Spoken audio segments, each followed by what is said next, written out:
L'Ukraine ne sera jamais une victoire russe. La guerre en Ukraine est une guerre par procuration. Une guerre entre la Russie et les États-Unis. Cette guerre se terminera quand le complexe militaro-industriel américain aura assouvi sa faim. Les forces américaines ne sont pas en Europe pour s'engager dans un conflit avec les forces russes. Les forces américaines sont là pour défendre leurs alliés de l'OTAN. Que se passera-t-il si l'OTAN attise encore plus les tensions? Alors l'opération militaire spéciale cessera d'être une opération militaire, ce sera la guerre. Quiconque s'essaie à menacer notre peuple doit savoir que la réponse de la Russie aura pour vous des conséquences telles que vous n'en avez jamais connues dans votre histoire. Le but de l'opération est de vaincre le nazisme et surtout de vaincre l'Occident, car l'alternative est la destruction complète de la Russie d'aujourd'hui en tant que telle.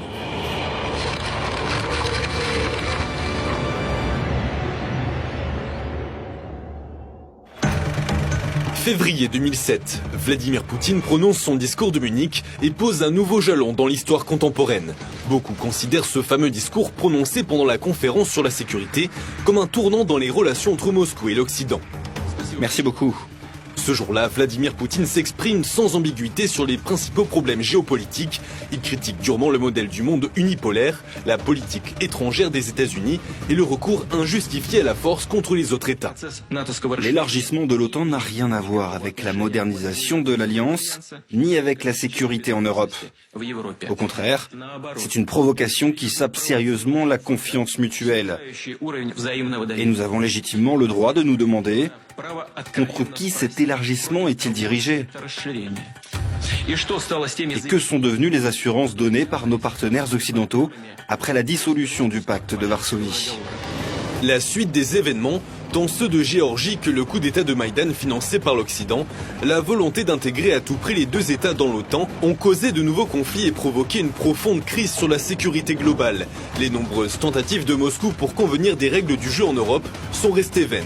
Avant 2014, l'Amérique avait l'intention d'intégrer l'Ukraine à l'OTAN, mais un nouveau facteur, celui de la Crimée, est intervenu. Ils avaient l'intention d'établir une base militaire en Crimée.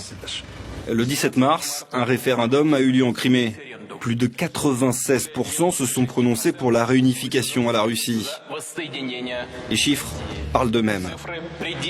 De fait, la Crimée est un porte-avions insubmersible. Qui contrôle la Crimée contrôle la mer Noire. Par conséquent, je ne suis personnellement pas surpris, au regard des paramètres géopolitiques, qu'on cherche à transformer l'Ukraine en tête de pont. À la veille de la crise, la stratégie américaine consistait à faire de l'Ukraine un contrepoids politique et militaire à la Russie. L'entraînement des forces armées ukrainiennes a été mené méthodiquement sur leur territoire.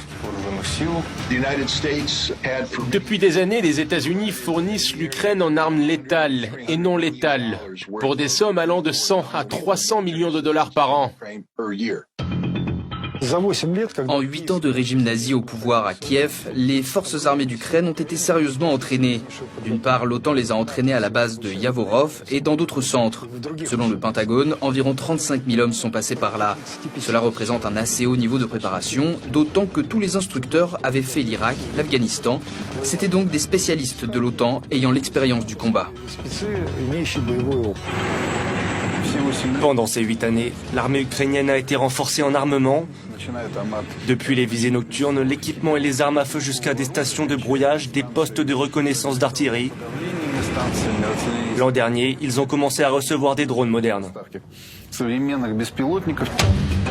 Ce que nous voyons actuellement n'est d'ailleurs que la partie émergée de l'iceberg. Le bilan logique de la politique cohérente de Washington, mise en place sur de longues années, l'Ukraine a été choisie dans le milieu des années 1990 pour servir de tête de pont de l'OTAN aux frontières de la Russie. C'est à cette époque qu'elle a commencé à être intégrée dans les structures militaires de l'OTAN.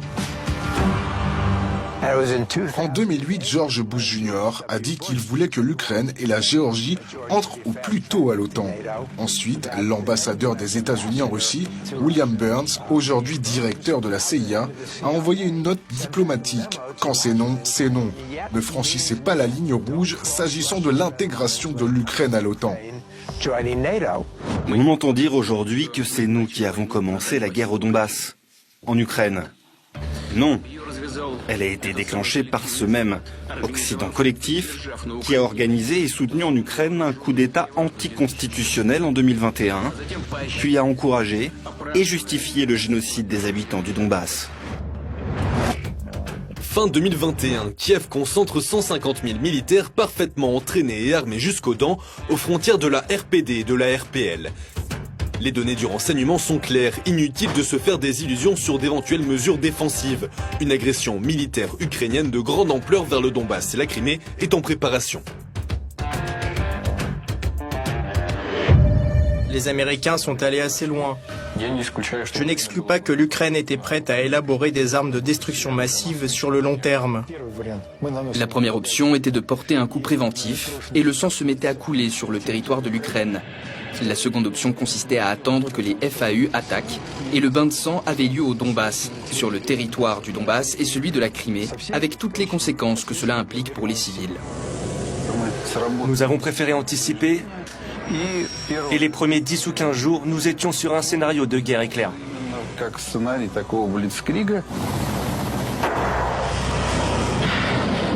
Le 24 février, le bruit des bombardiers russes déchire tout à coup l'air dans le ciel de l'Ukraine. Profitant de l'avantage tactique que leur donnaient les faits de surprise, les forces armées russes attaquent depuis les airs les cibles stratégiques importantes dans toute l'Ukraine. Bases militaires, usines, entrepôts d'armement, aérodromes, centres logistiques. En parallèle, les forces terrestres lancent une offensive rapide.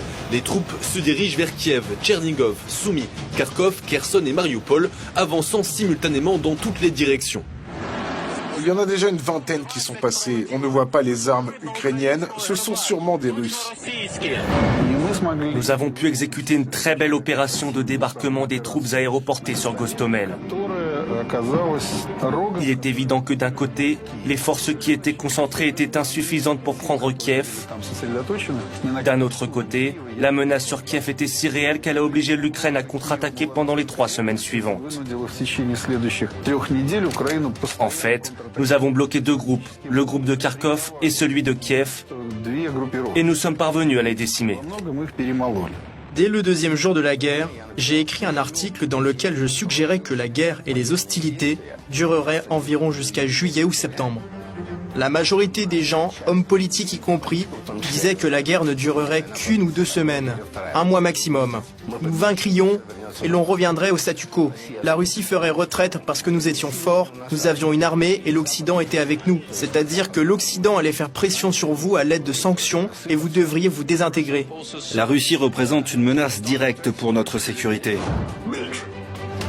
Sur le plan militaire, cette entreprise odieuse et barbare de Vladimir Poutine doit échouer. C'est une question de vie ou de mort. Cela concerne l'avenir de l'ensemble de la communauté internationale.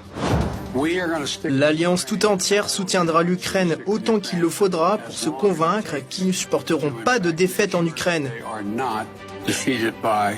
Pardon, je voulais parler de la défaite de la Russie en Ukraine. Il est apparu clairement que nous n'étions plus contre l'Ukraine, mais contre un bloc entier de pays sur le territoire ukrainien, avec l'aide de l'armée ukrainienne dans le rôle d'armée coloniale ou de proxy. Et par conséquent, nous nous sommes retrouvés en plein dans une guerre à grande échelle. Les milices des républiques populaires de Donetsk et de Lugansk, soutenues depuis les airs par l'aviation russe, mènent des opérations offensives. Grâce à la coordination du système de défense aérienne, les troupes russes parviennent à intercepter plus de 97% des objets aériens de l'ennemi. Le ciel ne nous appartient pas et nous ne contrôlons pas le ciel. Les missiles russes aujourd'hui encore peuvent atteindre n'importe quel point. Non seulement vous descendez tous nos avions, mais vos missiles peuvent aussi pénétrer notre défense aérienne.